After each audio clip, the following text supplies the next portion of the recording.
안녕하세요. 뭉치부부의 뭉치아빠입니다. 오늘은 간만에 또 우리 부부가 살아가는 이야기를 해볼까 합니다. 사실 이거는 우리가 뭐 딩크여서가 아니라 어쩌면 결혼하려는 그리고 결혼한 모든 부부에게 해당하는 이야기일 수도 있습니다. 영상은 제가 하루를 살아가는 모습이니 뭐 영상보다는 내용에 좀 집중해서 라디오처럼 들어주시면 감사하겠습니다. 우리는 결혼하고 둘 다 비슷한 경제관념을 가지고 아직 풍파 없이 잘 살아서 우리 부부는 이렇게 사는데 다른 부부들은 어떨까 해서 만들어 봤습니다. 뭐 부부가 사는 이야기니 결혼을 준비하시거나 저희처럼 결혼 생활을 하시려는 분들께 공감이 되었으면 또 합니다. 그렇게 생각하고 만들어 봤고요. 뭐 더불어서 결혼하려는 분들을 위해 결혼 준비할 때 필요한 것들이나 부부의 성향 이런 것도 한번 제가 기획 시리즈로 앞으로 몇 가지 자직해 보려고 합니다. 남자지만 결혼식에 나름 로망이 있었던 저여서 결혼식에 오신 손님을 위한 음료 잔까지 일일이 다 세팅했던 이 뭉치 아빠입니다. 또 지금 거의 10년째 하는 일이 결혼 준비하시는 분들을 많이 만나는 일이라 결혼을 생각하시거나 준비하시는 분들께 조금이나마 도움이 되었으면 합니다. 유튜브라는 것이 자기가 재밌는 것을 해보는 게 좋은 장점 중 하나잖아요. 저는 결혼해서 매우 즐겁고 재밌게 살고 있어서 그런 것 같습니다. 요즘 미디어나 매체를 보면은 대부분 결혼에 부정적인 것도 많고 남자 여자 막 갈라치기 하고 결혼하면 손해다 뭐 퐁퐁 당한다 이런 문화가 너무 깔려 있는 것 같긴 해요. 그건 어떤 결혼을 했느냐가 핵심 포인트지 않을까요? 우리 부부는 뭐 그래도 친구처럼 한 팀을 이루어서 즐겁게 살고 있어서 우리와 같은 부부들도 분명히 많을 것이고 결혼하면 좋은 부분도 있다는 것을 좀 알려드리고 싶어서 이야기를 담아 보았습니다. 우리 부부는 요즘 유행처럼 번지는 딩크 부부입니다. 뭐 딩크는 더블 인컴이 뭐 이러죠. 근데 사실 저는 혼자 돈을 벌기는 합니다. 그럼 와이프는 뭘 하냐? 굉장히 바빠요. 네, 집에서 뭉치 산책들도 하루에 2번씩 시키고 집에 청소하고 정리하고 무지 바쁩니다. 사실 우리 부부는 10년 전에 신혼 초에는 맞벌이를 했습니다. 와이프도 일을 하고 근데 와이프가 몸이 태어날 때부터 약한 체질이라서 힘든 일을 하면은 매우 건강이 약해지는 스타일입니다. 그렇게 한 2년을 맞벌이 하다가 제가 다니던 회사를 그만두고 자영업을 시작했습니다. 나름 자영업 쪽으로 재능이 있어서인지 지금은 8년째 자영업을 잘 하고 있습니다. 하면서 자영업 초반에는 누가 제 매장을 안다고 방문하나요? 그래서 예전 다니던 회사의 일도 프리랜서처럼 N잡으로 많이 해주고 그래가지고 그걸로 막 버티고 그랬었어요. 뭐 지금은 사실 자영업 대공황의 시대지만 언제나 이 자영업은 자신과의 싸움이고 정말 버티기 위해서 그때 정말 힘들게 많이 했었습니다. 그리고 어떻게 해서든 이겨냈었고 그러다 보니까 시간이 흘러가지고 어느덧 그래도 자리를 잡아서 잘 운영하고 있습니다. 물론 지금은 저도 다른 자영업자처럼 이전에 황금 시대는 아니에요 사실. 그래도 그동안 열심히 해서 다행히 대출은 없이 잘 굴리고는 있습니다. 자 이제 저희 돈 이야기를 해볼까요? 보통 부부 유튜버가 돈 이야기를 하면은 그 채널은 그냥 그대로 나락을 가더라고요. 그거는 우리가 돈을 이해하고 좋아하는 게 아니라 무슨 악의 축처럼 생각해서인 것 같아요. 그래서 돈 이야기라면 무조건적으로 부정적이고 뭐 또 어떤 사람들은 반대하고 시기하고 질타하는데 그래도 우리는 무슨 공산주의 사회에서 사는 건 아니잖아요. 자본주의에 살다 보면은 이 어쩔 수 없이 돈이 연관되어 있습니다. 그래서 우리는 뭐 재테크나 이런 거, 그 부의 창출을 이렇다 이런 것보다는 우리 부부가 이렇게 돈 관리를 해서 지금까지 좀 아무 탈 없이 잘 살았다 그런 법에 대해서 이야기해 보려고 합니다. 이 이야기는 어쩌면 이 채널을 보시는 부부님들의 사이를 조금 더 좋게 해줄 수 있을지 모릅니다. 저의 경우는 그랬으니까요. 돈 이야기이지만 이건 돈 이전에 어떻게 보면 부부의 신뢰에 관한 이야기일 수 있습니다. 부부가 돈을 관리하기 이전에 돈보다 중요한 것이 바로 신뢰이기 때문입니다. 신뢰가 있다면 꽤 괜찮게 돈보다 더 중요한 것을 얻으면서 살아갈 수 있습니다. 저는 제가 버는 모든 것을 매달 말일 아내에게 다 줍니다. 저는 사업소득으로 먹고 사는 사람이잖아요. 그래서 매달 일정 금액이 들어오진 않아요. 그래서 항상 미래를 대비하는 그런 부류의 사람입니다.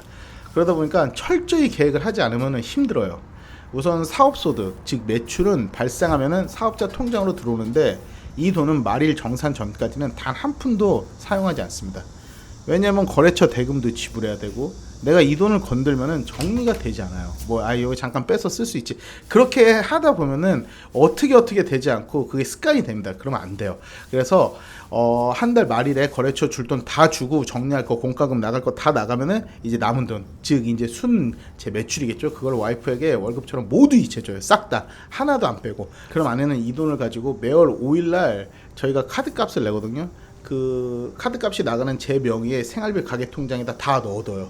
그리고 카드값을 다 빼고 나면 남은 돈 있잖아요. 그거를 일명 저수지 통장이라는 곳에 또 넣어둡니다. 비상금이죠. 사업에 뭐 매출이 안 좋거나 큰일이 있을 때 사용해야 돈이고요. 쉽게 현금 유동성을 확보하는 거예요. 물론 아내는 아내 나름대로 예적금을 들고 차곡차곡 또 모아가요. 거기서 몇 퍼센트를 가지고. 그런 분들 있으실 거예요. 그럼 남편 뭐 가지고 생활하냐고. 솔직히 신혼 초에는 회사를 다녀서 근로소득이 있을 때는 아내에게 용돈을 좀 얻어서 썼습니다. 하지만 지금은 사업을 하고 있고 가지고 있는 신용카드로 생활해도 충분합니다.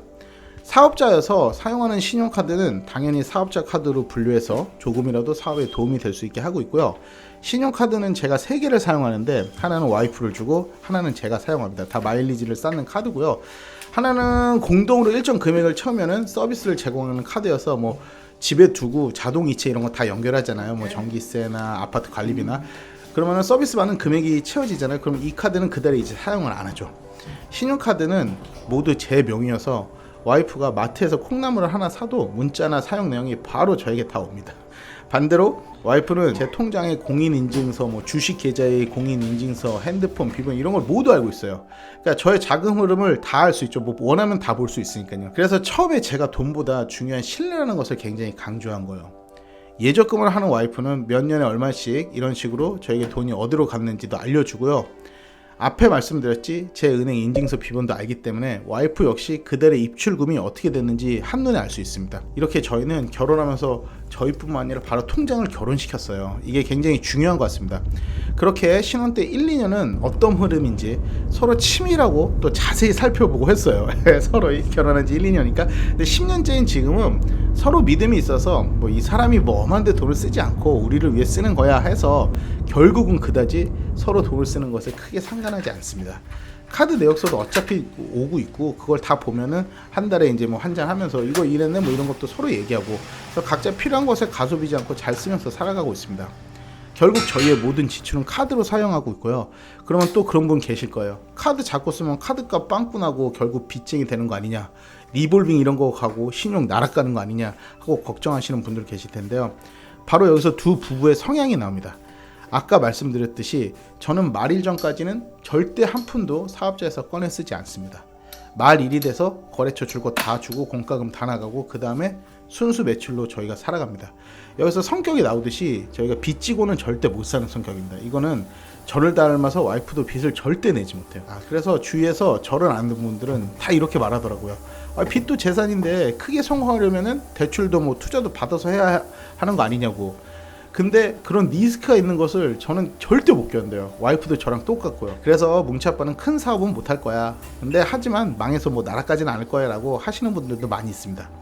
네, 저희는 신용카드도 환불을 아예 안 합니다. 다 일시불로 하고요. 저희가 쓸 수 있는 그 볼륨 안에서만 사용을 하죠. 그러다 보니까 저희는 재산도 그리 많지는 않지만 그 대신 대출이나 빚이 하나도 없습니다. 예, 제로입니다. 그러면 여기까지 듣고 이런 분이 있을 것 같더라고요. 이번 달에 큰 지출이 있었는데 그만큼 매출을 못하면 어떡해요? 라고 생각하시는 분들도 계실 거 아니에요. 네, 대부분 저희는 계획된 지출 안에서 사용을 해서 그런 적은 거의 없어요. 간혹 그 일이 있다면 어떡할까요? 아까 저수지 통장 이야기 한 거 생각나시죠? 네, 저수지 통장에서 도움을 받아야죠. 처음 사업을 할 때도 생각했지만 사업은 어떻게 될지 모르게 항상 6개월치 사업장의 임대료 및 공과금을 빼둡니다. 물론 이 자금을 뺏으는 상황이 돼서는 절대 안 되죠. 그렇지 않기 위해서 열심히 뒤처지지 않게 최선을 다해야 됩니다. 이렇게 저희 부부는 사업 소득으로 생활해 가고 있습니다. 그러면 뭐 제가 혼자 일하는 거 가지고 또 뭐든 까고 싶어 하시는 뭐 심보 뒤틀린 분들이 자존감 무지 낮은 새벽관 친구분들이 또 이렇게 디스를 하겠죠. 퐁퐁 당했네. 그런 분들을 위해서 한마디 합니다. 팀에 있어 모두 자신이 맞는 역할이 틀립니다. 제가 사업장에 나와서 손님이 없어서 조금 편하게 있는 동안 와이프는 편하게 있지 않을 수 있잖아요. 이 폭염 무더위에 저희 뭉치 산책을 하루에 2번씩 해야 되고 저희 둘이 살기에는 조금 넓은 집에서 제가 사는데 항상 제가 올 때마다 모델하우스 들어오듯 깨끗이 해두고 있습니다. 제가 편한 거요. 뭐 저 밖에서 입고 온 옷 그냥 벗어서 세탁기 앞에 다 던져줍니다. 그리고 출근 때 밥 먹고 그냥 몸만 빠져서 쏙 갑니다. 그러면 또 그럴 거예요. 그런 일 뭐 자기가 할 수 있는데 왜 와이프가 다 하냐, 뭐 노예냐. 근데 그거 시간당 최저시급으로 계산해봐도 적지 않아요. 또 그런 분 있을 것 같아서 사족을 달아드리면은 제가 아무 곳에나 옷을 번들어두는 게 아니고요. 딱 그 자리가 있어요. 그럼 그것만 잡아서, 근데 거기에 와이프도 다 옷을 거기다 놔요. 그럼 이렇게 본 사람이 잡아서, 가끔 제가 넣을 때도 있어요. 세탁기에 다 집어넣고. 그럼 또 이럴 거예요. 남자가 지인만 챙기고 설거지를 전혀 안 하고 언제부터 뭐 여자는 설거지 해야 되냐, 이렇게 생각하시는데, 가끔은 설거지도 와이프가 벅차 보이면 제가 합니다. 뭐 큰 거 있어요, 웍 같은 거, 그런 거는 손목이 안 져서 와이프가 제가 다 하고요. 그리고 제가 좋아하는 것 중에 하나가 요리여서 집에서 요리는 제가 합니다. 그러니까 저희는 이렇게 일이 딱 나눠져 있어요. 와이프가 해주는 건 제가 힘들게 나가서 어떻게 일하는지 알기 때문에 저 역시 그런 것을 당연한 게 아니라 내 아내가 나를 참 생각해 주는구나 하고 되게 받고 감사해요. 그래서 더 힘내서 일을 하고요. 저는 나가서 매장에서 설거지를 집에서 10배만큼 합니다. 네. 그래서 집에서 아내가 해줄 때 굉장히 고마워하고요. 아까도 말했지만 손목 힘이 약한 아내가 큰 냄비나 웍은 잘 못해요. 그런 건 제가 해요. 그래서 이거를 뭐 눈치 싸움이 없으니까 딱 보고 이건 내 거다 그러면 내가 하는 거예요. 그리고 와이프가 할 수 있다 그러면 와이프가 할 수 있는 거고, 이게 10년 동안 딱딱 데이터가 있잖아요. 그러면 서로 해야 될 걸 알아요. 그래서 말하기 전에 알아서들 다 합니다. 이렇게 서로 자난하게 하면은 팀처럼 탁탁탁 맞춰서 돌아가요. 그래서 아까 제가 말한 것처럼 팀처럼 부부가 살아야 된다는 거예요.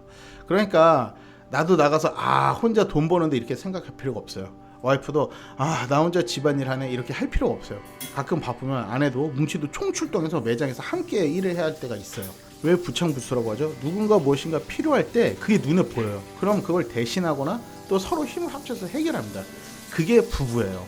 즉 아까 말씀드린 것처럼 팀으로 움직이는 게 매우 중요합니다. 제가 결혼 준비할 때 이전에 회사 부장님이 해주신 말씀이 있는데, 결혼생활 30년 하신 분인데 결혼이란 내가 싸우는 링에 배우자를 올리는 거라 그러더라고요. 그렇게 가르쳐 주셨어요. 그러면은 상대방이나 나이별로 생각하실 수 있잖아요. 링에 같이 올려야 되니까. 근데 그런 것이 아니라 어떤 상대와 싸워야 하는 나이기에 이 배우자는 내 사이드에 있는 세컨이라고 하더라고요.